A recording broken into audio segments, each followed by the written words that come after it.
The void between stars held many secrets, but Lieutenant Commander Elena Torres never expected to find one quite like this. The ESS Pathfinder drifted silently through the darkness of deep space, its sensors picking up an anomalous signal that didn't match any known patterns in their database. Elena stood at her station on the bridge, dark eyes fixed on the readouts as she tried to make sense of the irregular pulses. "Captain, the signal's getting stronger," she reported, glancing up at Captain David Chen. "It's definitely artificial, but it's using some kind of modulation I've never seen before." Chen stroked his salt and pepper beard thoughtfully as he studied the main view screen. The Pathfinder was Earth's newest deep space exploration vessel, designed to push the boundaries of human space travel. They were already far beyond any previously charted territory when they'd picked up the strange transmission. "Any sign of its source?" Chen asked, his voice carrying the calm authority that had earned him this command. "Yes, sir," Elena responded, adjusting her instruments. "It appears to be coming from a small planetoid about 6 light-hours ahead. Preliminary scans suggest it's barely large enough to be spherical under its own gravity." Chen nodded. "Take us in, Helm. Standard approach protocol." As they drew closer, the planetoid resolved itself on their screens. It was a barren rock, its surface scarred by countless impacts, but what caught everyone's attention were the structures. Geometric shapes that couldn't possibly be natural dotted one hemisphere of the tiny world. "Life signs?" Chen asked. "Very faint, sir," responded Dr. Sarah Wong from the science station. "But they're there. And they're like nothing in our database."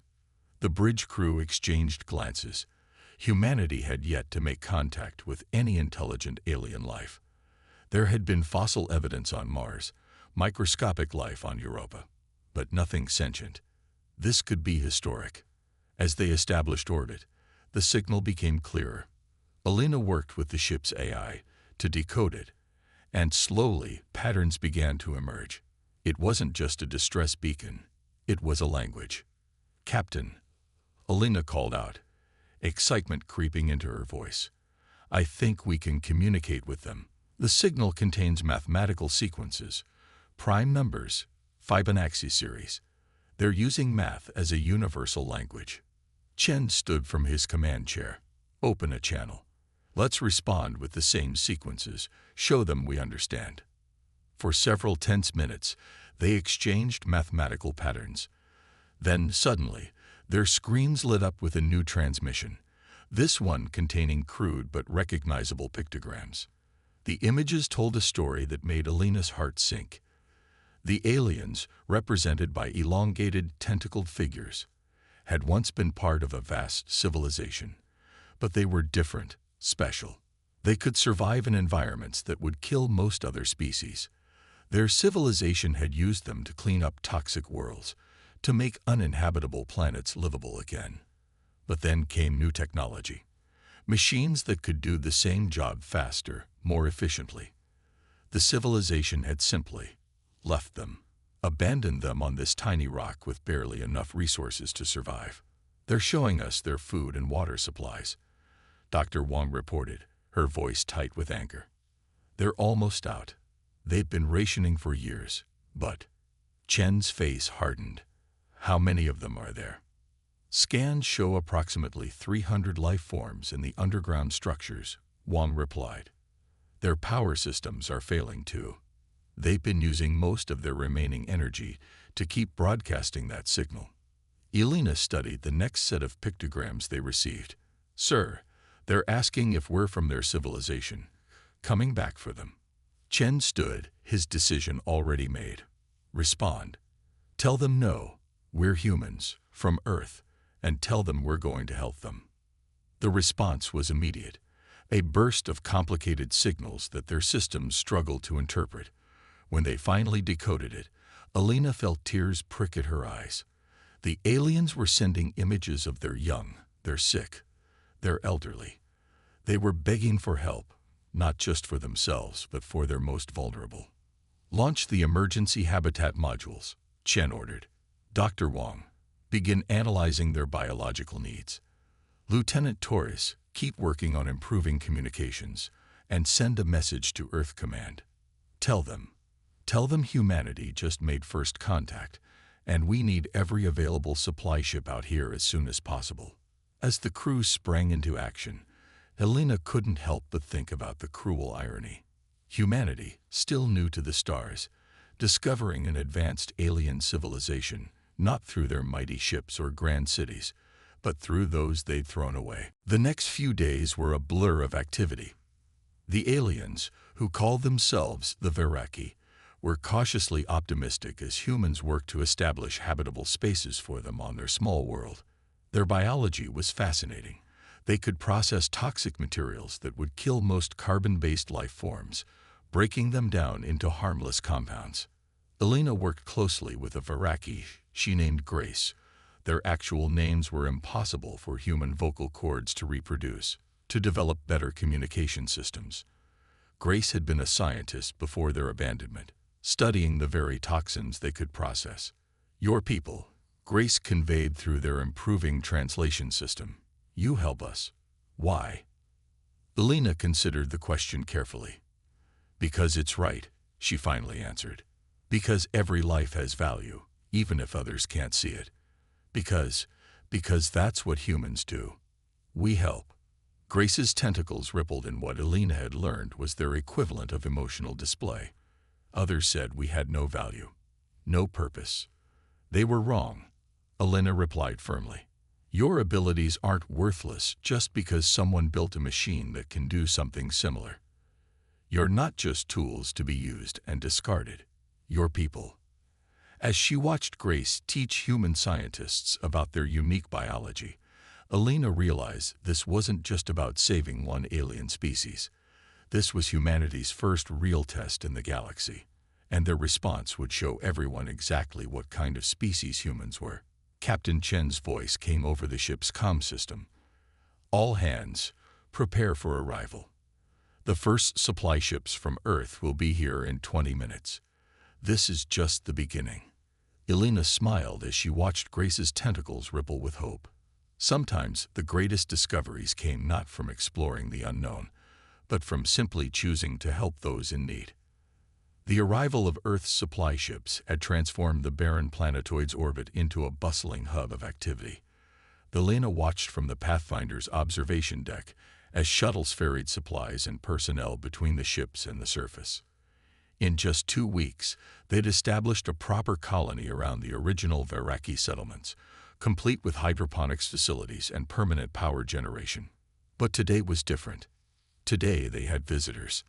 A massive vessel had appeared at the edge of their sensor range, its design unlike anything in human records. Its hull gleamed with an impossible polish, as if it had been carved from a single piece of metal. Captain Chen had ordered all ships to maintain defensive positions, though Elena doubted their entire fleet could match the technological sophistication of the alien craft. "They're hailing us," Elena reported from her station on the bridge. "The translation matrix is compatible with their systems." Chen straightened in his command chair. On screen, the view screen filled with the image of a being that looked almost like living mercury, its surface constantly shifting and flowing. When it spoke, its face rippled with each word. "I am Overseer Excel of the Galactic Concordat. You are interfering with abandoned assets." Elena felt her jaw clench at the casual way the Overseer referred to the Veraki. Chen's expression remained neutral, but she could see the tension in his shoulders. "I am Captain David Chen of the Earth ship Pathfinder. We are providing humanitarian aid to the Veraki people." "The Veraki are obsolete technology," Cell stated, as if explaining something simple to a child. "Their biological function has been replaced by superior mechanical systems. They have no further purpose." "They are not technology," Chen replied, his voice hard. "They are living beings with rights, culture, and dignity." The Overseer's surface rippled in what might have been amusement. "Your species is young. You do not understand galactic economics. Resources cannot be wasted on maintaining obsolete units. The Concordat determined their fate. You will withdraw." Before Chen could respond, Dr. Wong burst onto the bridge. "Captain, sorry to interrupt, But you need to see this immediately. Chen held up a hand to the view screen. Excuse me, Overseer. This may be relevant to our discussion. He turned to Wang. Report. Wang's eyes were bright with excitement. Sir, we've been working with Grace and the other Veraki scientists. Their ability to process toxins isn't just some simple biological function. It's quantum-level manipulation of molecular bonds. They're not just cleaning up pollution. They're fundamentally altering matter at its most basic level. Elena watched as the Overseer's surface rippled more violently. Wang continued. The machines the Concordat replaced them with. They're crude in comparison. The Veraki don't just break down toxic materials. They transform them into useful compounds. They're not obsolete. They're centuries ahead of the technology that supposedly replaced them. Chen turned back to the screen. It seems, Overseer, that your economic calculations may have been premature. This changes nothing, Cell stated, but there was a note of uncertainty in their voice. The Concordat has made its decision. Then we'll have to respectfully disagree with that decision, Chen replied. The Veraki are under Earth's protection now. We've already transmitted all our findings to Earth Command. Humanity stands with the Veraki. The Overseer's form writhed. You risk much, young species. The Concordat does not look kindly on defiance. And humanity does not look kindly on abandoning people to die simply because someone decided they weren't profitable anymore. Chen countered. We'll take that risk. After the transmission ended, Elena let out a breath she hadn't realized she'd been holding. They're not going to let this go, are they? Chen shook his head. No, they're not. Dr. Wang, get back to work with the Veraki. I want to know everything about their abilities. Lieutenant Torres, contact Earth Command. Tell them we may have just started a confrontation with a galactic civilization, but we did it for the right reasons. In the days that followed, more human ships arrived, including several of Earth's limited number of warships. They were painfully primitive compared to the Concordat vessel, but their presence made a statement. Humanity was committed to this course of action. Elena spent most of her time working with Grace and the other Veraki scientists, helping document their abilities and developing better ways to communicate. The more they learned, the more extraordinary the Veraki proved to be. You could have told the Concordat about your true capabilities, Elena said to Grace one day as they worked. Why didn't you? Grace's tentacles moved in a pattern Elena had learned meant sadness. They never asked, never watched, only measured output, efficiency, profit, saw only what they wanted to see. Elena understood then. The Concordat hadn't just abandoned the Veraki. They had failed to understand them in the first place. Their obsession with efficiency and progress had blinded them to the true value of the beings they saw as mere tools. Captain, Elena called out later that day on the bridge. I'm picking up multiple signatures entering the system. Concordat ships, at least 20 of them. Chen nodded grimly. Send word to the fleet, all ships to battle stations, and get me Earth Command. He paused, then added softly, the price of doing the right thing just went up, but we're going to pay it. Elena looked out at the approaching ships, their hulls gleaming like liquid metal in the starlight. Humanity was about to face its first major interstellar crisis, not over territory or resources, but over the simple principle that every life had value. As she watched Grace working with the human scientists below, their tentacles moving in patterns of hope and determination, Elena knew they had made the right choice. Sometimes progress wasn't about technology or efficiency. Sometimes it was about remembering the fundamental values that made us civilized in the first place. The real test was just beginning. The 20 Concordat vessels hung in space like polished mirrors, their impossible surfaces reflecting starlight in ways that defied conventional physics. Against them, the dozen Earth ships looked primitive, their hulls marked with the honest wear of real space travel. The contrast couldn't have been starker or more telling of the situation humanity had found itself in. But Captain Chen had no intention of backing down. In the Pathfinder's main science lab, he stood with Elena, Dr. Wang, and grace as they reviewed their options. Their weapons technology is at least 3 centuries ahead of ours, Wang reported, gesturing to the analysis displays. In a direct confrontation, we wouldn't last 5 minutes. Then we don't confront them directly, Chen replied, turning to Grace. You said your people can manipulate matter at the quantum level. Could you affect their ships? Grace's tentacles moved in a pattern of consideration. Ships are sealed, protected, but quantum fields, they extend beyond barriers, like ripples in water, yes. Elena's eyes widened as she caught on to what Grace was suggesting. Their shields might stop conventional weapons, but they can't stop quantum interactions. That's basic physics. And their ships, Wang added, excitement creeping into her voice. They're so advanced, they must use quantum systems for everything. Navigation, weapons, propulsion. All systems we could potentially disrupt, Chen finished. He turned to Grace. Would your people be willing to help us? Not to destroy them, but to show them they're not as untouchable as they think. Grace's skin rippled with patterns that the translation system interpreted as both amusement and determination.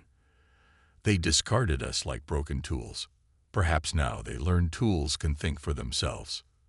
The next 48 hours were a blur of activity. While the Concordat ships maintained their threatening position, humans and Veraki worked together to implement their plan. The Veraki's unique abilities, combined with human ingenuity and technology, produced something entirely new. Elena stood at her station on the bridge as they prepared to execute their strategy. The Concordat had given them an ultimatum. Abandon the Veraki within 24 hours or face economic adjustment, their euphemism for military action. All ships report ready, Captain, Elena announced. The Veraki are in position. Chen nodded. Open a channel to the Concordat flagship. Overseer Excel's liquid metal face appeared on the screen, rippling with what seemed to be smug satisfaction. Have you reconsidered your position? Actually, Chen replied, allowing himself a small smile. We have a counter-proposal. He nodded to Elena, who activated the system they'd developed. Across the void of space, 300 Veraki focused their unique abilities, guided by human sensor systems and amplified by technology they'd developed together. They weren't targeting the Concordat ship's shields or weapons. They were reaching into the quantum fields that the advanced vessels depended on. The effect was immediate and dramatic. The perfectly polished surfaces of the Concordat ships began to ripple and distort. Their formations wavered as navigation systems struggled against quantum fluctuations they'd never been designed to handle. What is this? Cell demanded, their own form wavering as their ship's systems fluctuated. This is what happens when you underestimate those you discard, Chen replied calmly. The Veraki aren't obsolete. They understand quantum manipulation in ways your machines never will. They're not cleaning up pollution. They're restructuring matter at its most fundamental level. And right now, they're demonstrating that ability on your ship's quantum systems. This is impossible. Cell protested, but the fear in their voice was evident. They are simple biological waste processors. No, Elena cut in, anger finally breaking through her professional demeanor. They are people. People you used and threw away because you couldn't see past your precious efficiency metrics. People who understand the quantum nature of reality so well they can reach out and touch it. People who are now showing you exactly what that means. As if to emphasize her point, several Concordat ships began to drift out of formation, their quantum propulsion systems unable to maintain steady operation under the Veraki's influence. They weren't damaged. The Veraki weren't trying to hurt anyone, but they were effectively helpless. The Concordat will not stand for this, Cell declared, though their image was becoming increasingly unstable. The Concordat doesn't have a choice, Chen replied. You can either recognize the Veraki as a sovereign species under Earth's protection, or you can discover what else they can do to your wonderful advanced technology. Your quantum computers, your FTL drives, your energy systems, they all depend on principles the Veraki manipulate as easily as you and I breathe. Elena watched the tactical display as the Concordat fleet struggled. Their ships were starting to remind her of swimmers caught in an invisible current, unable to maintain their position or coordinate their movements.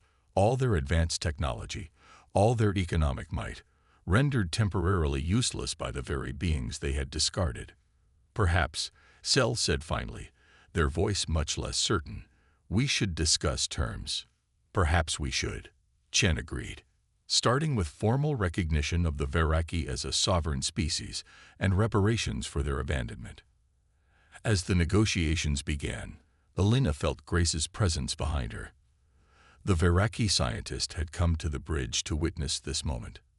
Your people, Grace communicated, you risked much. For us. Elena smiled. That's what humans do. We stand up for what's right, even when it's not easy. Even when it's not profitable. Together, Grace's tentacles moved in a pattern of optimism. Imagine what we could accomplish. Looking at the Concordat ships still struggling with quantum fluctuations, Elena couldn't help but agree. Humanity had just announced its presence on the galactic stage, not through military might or economic power, but through the simple act of helping those in need. And in doing so, they demonstrated a power the Concordat had never considered, the power of cooperation, of seeing value in those others dismissed. The chains of the old order were breaking, and something new was being born in their place. News of the confrontation with the Concordat spread through human space like wildfire. The Pathfinder's quantum communications array had transmitted everything back to Earth, and within days, the footage of primitive human ships facing down the advanced Concordat fleet had been viewed by billions. But it wasn't the display of force that captured humanity's imagination. It was the reason behind it. 3 months after the standoff, the planetoid had been transformed. What had once been a barren rock of desperation was now home to a thriving joint human-Veraki research station. Elena walked through the main complex, marveling at how quickly things had changed. The walls themselves were a testament to the collaboration between the two species. The Veraki had used their quantum manipulation abilities to restructure the local rock at the molecular level, creating materials stronger than steel but light as carbon fiber. Human engineers had then used these materials to build structures that accommodated both species' needs. The latest test results are remarkable, Dr. Wang announced as Elena entered the main laboratory. The scientist was working with a team of Veraki, their tentacles moving in patterns of excitement as they examined data streams. Their quantum manipulation abilities don't just break down toxic materials, they can restructure them into entirely new forms of matter. Grace, who had become the chief liaison between the two species, demonstrated by touching a piece of contaminated soil. Elena watched in amazement as the material shifted and changed at the molecular level, toxic compounds reorganizing themselves into beneficial nutrients. Concordat never asked how. Grace communicated, only demanded results. Humans ask questions, seek understanding. But not everyone was as enthusiastic about the partnership. The Concordat, while forced to recognize the Veraki's sovereignty, had imposed trade restrictions on any worlds dealing with Earth or the Veraki. Some human colonies, feeling the economic pressure, were beginning to question the wisdom of antagonizing the galactic superpower. Captain Chen had been summoned back to Earth to address the United Earth Council. Elena watched the transmission from the station's command center. The Concordat's economic threats are real, Chen acknowledged to the assembled representatives. But so is our moral obligation. The Veraki aren't just victims we helped. They're partners who are helping us advance our understanding of the universe in ways we never imagined possible. He gestured to a display showing the new technologies being developed. Their quantum manipulation abilities, combined with human theoretical physics, have already revolutionized our approach to space travel.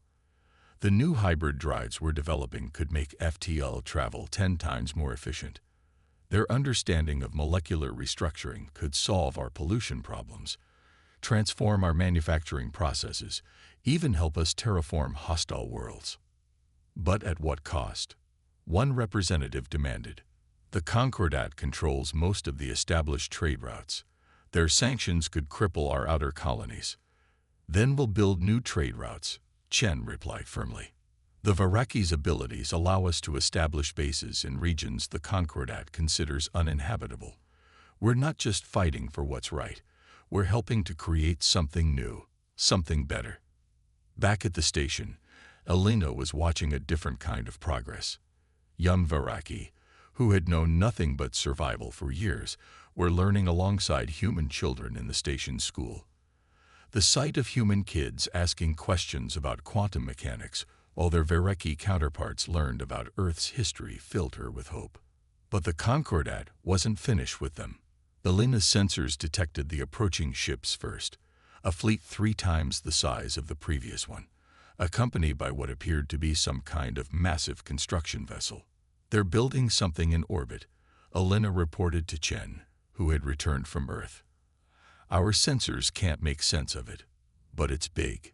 Quantum dampening field, Grace announced, their tentacles moving in patterns of concern, design in their transmissions, meant to suppress our abilities.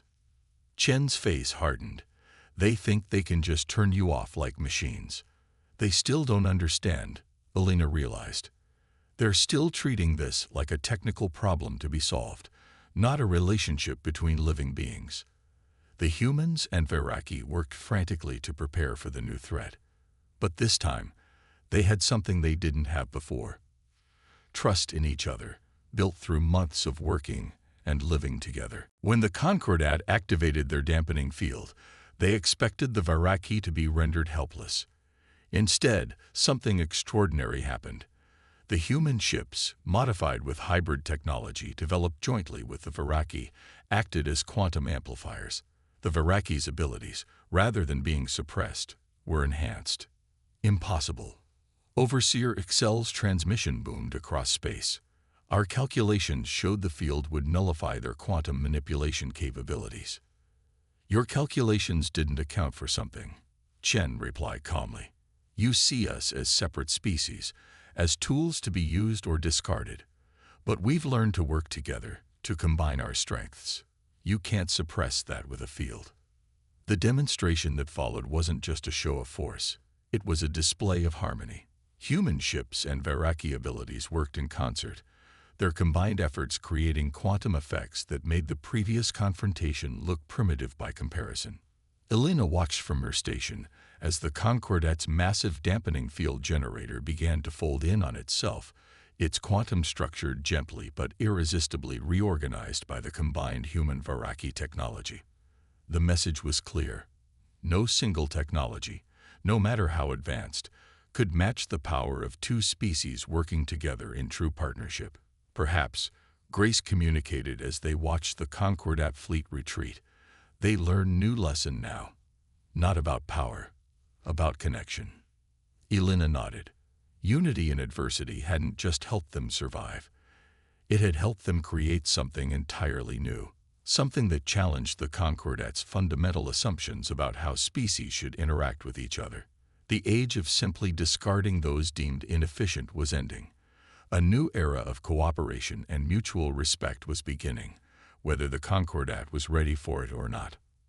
5 years after humanity first discovered the abandoned Varaki, the galaxy had changed in ways no one could have predicted.